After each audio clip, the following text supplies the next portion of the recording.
Hello, ఇవాళ నేను మీ అందరి అవేర్నెస్ కోసం మాట్లాడబోయే టాపిక్ బ్రెస్ట్లో ఈ మధ్య రకరకాల డిసీజెస్ చూస్తున్నాము and it is on a rising trend mainly because of various lifestyle and food choices that we are making nowadays. So ఈ బ్రెస్ట్లో ఫైబ్రాయిడినోమాస్ కానీ, సిస్ట్ ఫార్మేషన్ కానీ, క్రానిక్గా మాస్టాల్జియా ఆర్ బ్రెస్ట్ పెయిన్ రావడము, లేకపోతే డక్ట్ ఎక్టేసియాస్, ఇలాంటి కొన్ని హార్మోన్స్లో డిస్టర్బెన్సెస్ వల్ల వచ్చే ప్రాబ్లమ్స్ చాలా ఎక్కువ అయిపోతున్నాయి. So today I'm going to tell you some tips on how to prevent them and మన లైఫ్ స్టైల్ ఎలాంటి మోడిఫికేషన్స్ చేసుకోవాలో నేను ఇవాళ చెప్తాను. సో బేసికలీ బ్రెస్ట్ టిష్యూ అనేది కాన్స్టెంట్గా ఈస్ట్రోజన్స్ అండ్ ప్రొజెస్ట్రాన్ హార్మోన్స్కి ఎక్స్పోజ్ అయ్యే ఒక end organ. So breast development జరిగేటప్పుడు కానీ, మిల్క్ ప్రొడక్షన్ జరిగేటప్పుడు ఆర్ ఎవ్రీ మంత్ మెన్స్ట్రువల్ సైకిల్లో వచ్చే డిఫరెంట్ చేంజెస్ వల్ల బ్రెస్ట్ ఇంపాక్ట్ అవుతుంది. సో ఈ హార్మోన్స్లో వచ్చే అప్స్ అండ్ డౌన్స్ వల్ల కొన్ని areas of the breast tissue అబ్నార్మల్గా రియాక్ట్ అవ్వడం వల్లే ఈ లంప్ ఫార్మేషన్ కానీ, సిస్ట్ ఫార్మేషన్ కానీ జరుగుతుంది. సో ఇట్లా మనం దాన్ని ప్రివెంట్ చేసుకోవడానికి ఏమేం చేయాలో ఇవాళ చెప్తాను. First and foremost, food choices.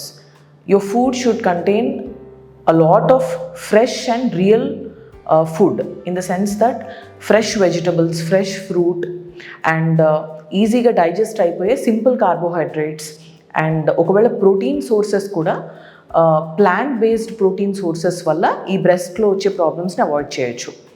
అట్లాగే daily some amount of physical activity are exercise, especially yoga, incorporating it into your lifestyle will help you prevent these breast conditions. Second thing వచ్చేసి maintaining an optimal weight. Excessive weight gain and rapid weight gain జరిగినప్పుడు కూడా బ్రెస్ట్లో abnormalities వస్తుంటాయి. So optimal BMI అంటే ఒక person హైట్కి ఎంత wait ఉండాలో చూసుకుని ఆప్టిమల్గా maintain చేసుకుంటే కూడా ఈ బ్రెస్ట్లో వచ్చే డిస్టర్బెన్సెస్ అండ్ హార్మోన్స్లో వచ్చే ups and downs, including PCOD లాంటివి కూడా కరెక్ట్ అయ్యే అవకాశం ఉంది. A reduction in as less as 5% of body weight, అంటే ఒక 60 or 70 కిలో ఇండివిజువల్లో 3 to 4 kgs వెయిట్ లాస్ అయినా కూడా ఈ హార్మోనల్ డిస్టర్బెన్సెస్ అన్నీ రివర్స్ అయ్యే అవకాశం ఉంది. But make sure that your weight loss is healthy and ఏదో crash diet or instant result కోసం చూడకండి. హెల్దీగా వెయిట్ లాస్ అయ్యి ఆప్టిమల్ BMI మెయింటైన్ చేసుకోండి. థర్డ్ పాయింట్ వచ్చేసి breast self examination. So every month every women after 15 years of age, అంటే ఎప్పుడైతే breast development start అవుతుందో దాని తర్వాత ప్రతి ఉమెన్ ఎవ్రీ మంత్ ఒక పర్టికులర్ టైంలో, ఒకవేళ మెన్స్ట్రుయేటింగ్ విమెన్ అయితేనేమో day 5 to 7 of the cycle, or post menopausal women అయితే ఏదైనా ఒక పర్టికులర్ డేట్ చూసుకుని ఎవ్రీ మంత్ ఆ పర్టికులర్ టైంలో బ్రెస్ట్ని సెల్ఫ్ ఎగ్జామినేషన్ చేసుకోవాలి. బ్రెస్ట్ సెల్ఫ్ ఎగ్జామినేషన్ అనేది సోపీ హ్యాండ్స్తో కొంచెం లూబ్రికేషన్ పెట్టుకుని all areas of breast and axilla అంటే ఆర్మ్పిట్ ఏరియాస్లో కూడా చూసుకోవాలి.